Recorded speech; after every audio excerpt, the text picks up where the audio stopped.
I'll never trick or treat again.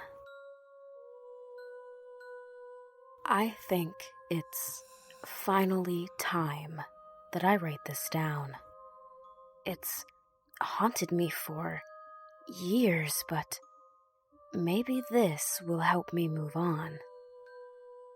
I don't know if I can ever forgive myself for what happened that night. I was 15. My girlfriend, her brother, my best friend, and I had come up with the brilliant idea to stay out all night on Halloween. We had the perfect plan. My friend Art, not his real name, and I would tell our parents that we were going to spend the night at Layla's and Will's, not their real names, house. Likewise, Layla would tell her parents that she and Will would be spending the night at my house. I know, it was stupid, but we were confident that our plan would work. I wish the plan had failed. That Halloween night, we'd set out, feeling like total rebels. We'd all decided on a group costume, and each of us was dressed as a DC superhero. Will had dressed as Superman. Art was the Flash. Layla was Supergirl. And I was Batgirl. We were all pumped. We had the whole night to stuff our faces with candy, hang out, and do whatever we wanted to. After we'd trick-or-treated for about 3 hours, I'm not kidding, people started shutting their doors. By 12, there wasn't a single light on or door open.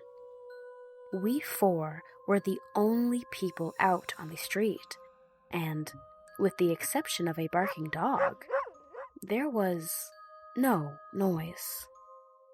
Layla and I were bored, and I asked if we should just go home. Will refused. You're at a sleepover at my house, remember? And I'm sleeping at yours. Do you want to be the one to admit to your mom that you lied? Come on, Will, Art spoke up. He'd been eating a lot of candy and had been pretty quiet for the last few minutes, likely battling a massive stomach ache. This isn't as fun as you said it would be.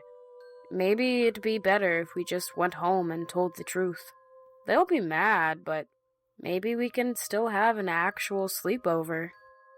Will looked at each of us and realized that he was the only one who wanted to stay out. He sighed and looked like he was about to relent.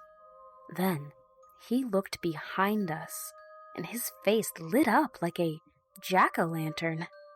"What's that?" he said excitedly, already beginning to move towards it. I turned around. Not 20 feet away was a house that I'd never seen before on our street. It looked like a typical townhouse. That's usually what you see in our neighborhood. But it was covered from porch to chimney with Halloween decorations.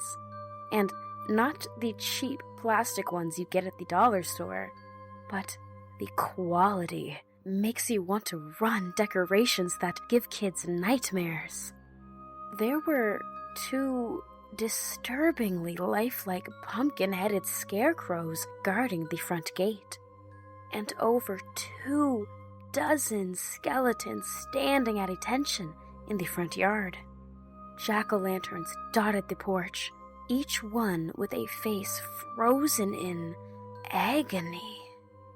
A gigantic spiderweb was perched in the show window, looking like it intended to make the shrub it was hovering over its next meal. Bones were scattered across the roof, as if someone had just dropped a handful of them from the sky, and, for the finishing touch, a spotlight hidden among the shrubbery made the entire house glow an eerie purple. Layla and I glanced at each other. How had we not seen this house earlier? Granted, we hadn't been paying close attention to every house we passed, but still, we'd been all over town. We'd have noticed a glowing purple house, right? I turned to ask Art, but he was as entranced as Will. Before I could blink, he was running towards the house too. Once again, I glanced at Layla. She shrugged her shoulders, as if asking what I expected from two Halloween-crazed boys. I grabbed her hand, and we ran after them. Up close, the house was even more disturbing. The scarecrows eyed us as we walked through the front gate. I tried not to gag as I passed them. Someone had certainly taken liberties to make the yard believable. The things stank like rotting pumpkins. I gripped Layla's hand a little tighter as we passed the skeletons. They must be from one of those expensive artisan websites, I thought. They sure didn't look fake. We walked up the porch steps, with Will shaking from excitement. Art's eyes were practically glowing. I remember wondering, half-jokingly, if they were in some kind of a trance. Will rang the doorbell. It was the sound of a church bell, and resonated throughout the house. Trick or treat! We shouted dutifully, although Layla was practically crushing my hand. I was grateful for it. I needed to know that I wasn't the only one who found all of this unsettling. The door was practically thrown open. A gorgeous woman stood in the doorway. She had long legs, thick, copper hair that stopped at her shoulders, black eyeliner, and blood-red lipstick. She was dressed in a revealing witch costume and grinned when she saw the four of us. Well, when she saw the boys. My, I didn't expect to be visited by two handsome heroes tonight. She gave a high-pitched giggle. Her voice reminded me of how ladies in old gangster movies talk. Art smiled and thanked her. Will was just staring at her. I took a step closer to Layla. That's when the lady noticed us. I think she knew immediately that we weren't as captivated as the boys were. Not by her house or her beauty. Sure, she was gorgeous, but she was an adult. And I was already with Layla. Her eyes glazed over as she saw us, but her smile didn't waver. I noticed then that she was holding a bowl of candy. She slowly extended it to me. Candy, Batgirl. I wrapped both of my arms around Layla and took a step backwards from the lady. I could tell she wanted something and that it wasn't anything good. No thanks, we've eaten too much candy already. It wasn't a lie. We'd eaten half of our candy throughout the evening. The woman's smile wavered, and she blinked 3 times, as if it was the last thing she'd expected. I noticed something strange about her eyes. They were kind of cloudy. She turned and offered candy to the boys. Will took a full handful while Art only took 2, obviously still suffering from a stomachache. I glanced again at the candy.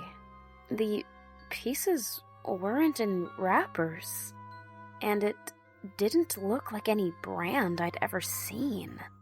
It sort of resembled malted milk balls, except bigger and lumpier. When the boys had finished their candy, the woman looked at the 4 of us. "You must be parched. Why don't you come in for some apple cider?"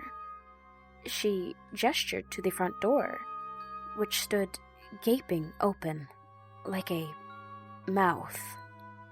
Layla physically leaned away from the door. She wouldn't go in there for $1,000, let alone a glass of cider. I agreed with her. I forced a smile. "No, thank you." We turned and started to get down off the porch when I realized that Layla and I were alone.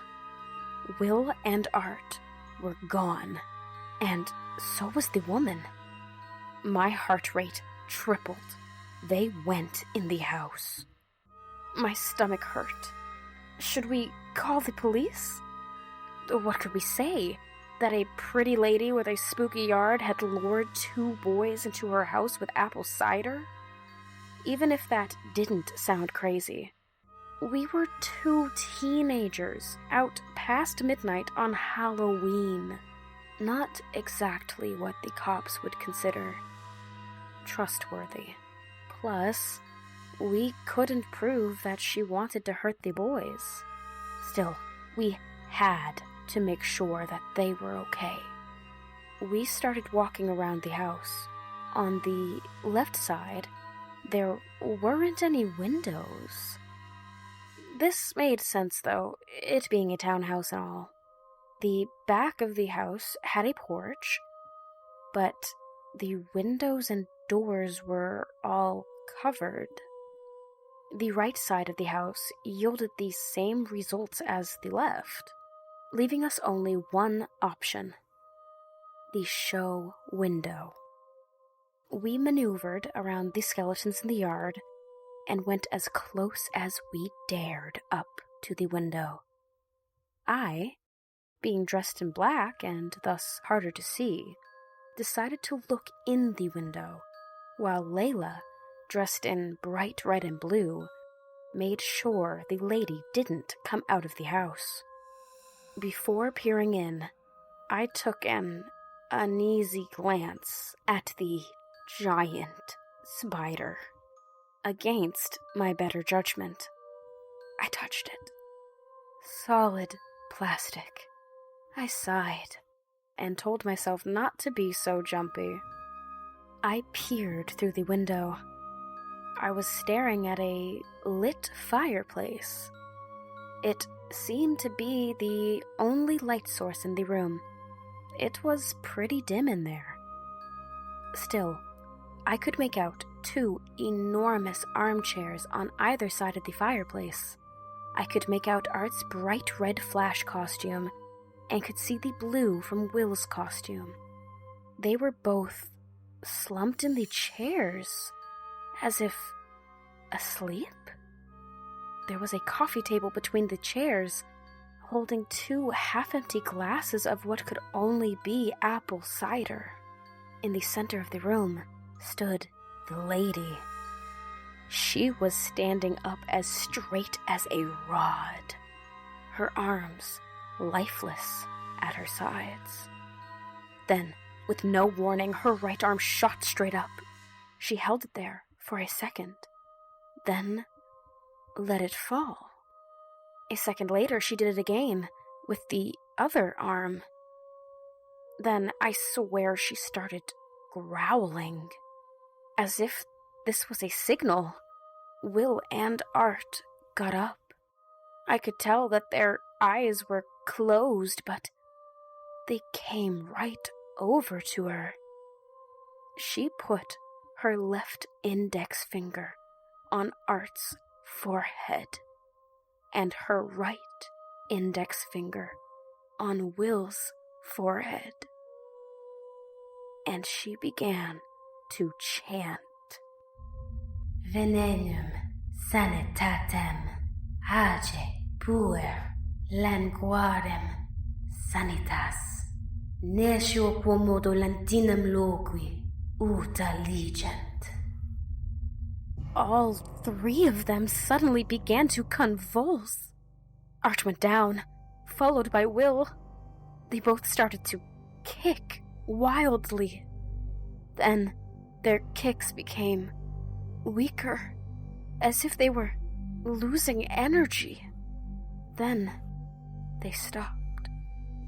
I must have made a noise. Layla told me later that tears were streaming down my face. I must have sobbed without knowing it, because the lady turned around. Her eyes were completely blue, with no pupils to be seen. Her mouth was hanging open, with saliva the color of her eyes dripping from her lips. And her face was starting to melt. I screamed. Layla screamed. I shoved myself away from the window and landed flat on my back. The wind was knocked out of me, but I was too scared to care. Layla yanked me to my feet, and we just started running. We charged through the skeletons, which I now thoroughly believed were real. As we charged through the gate, I knocked over one of the scarecrows. Its head smashed to bits on the ground, revealing a human skull underneath. We ran, not knowing where we were going and not caring. We finally ended up in front of my house, and we both collapsed into each other's arms, sobbing. I told my mom everything. At first, she thought I was making up a story to get out of lying to her, but one look at our faces and she knew we were serious. She called the cops immediately. When they investigated the strange house, they made a shocking discovery. It belonged to a Ms. Smith, not her real name, who was a woman in her 20s and fit our descriptions, but she'd been on vacation in Alabama with her mother for the last 2 days. They never found their bodies. Art and Will remain missing to this day. The police don't believe our account of some life-sucking witch. They believe that a child predator drugged them and ran off with them. I don't think Layla and I ever really got over it. We broke up in 12th grade when she and her family moved away for a fresh start. A few months later, I moved too. We text now and then, but we aren't as close as we used to be. Still, I'm glad I've saved her number all of these years, because tonight I saw something that brought back that traumatic Halloween. A townhouse bathed in purple light, with skeletons set up in the front yard. 2 of them guard the gate. One is dressed in a Superman costume. The other is dressed as the Flash.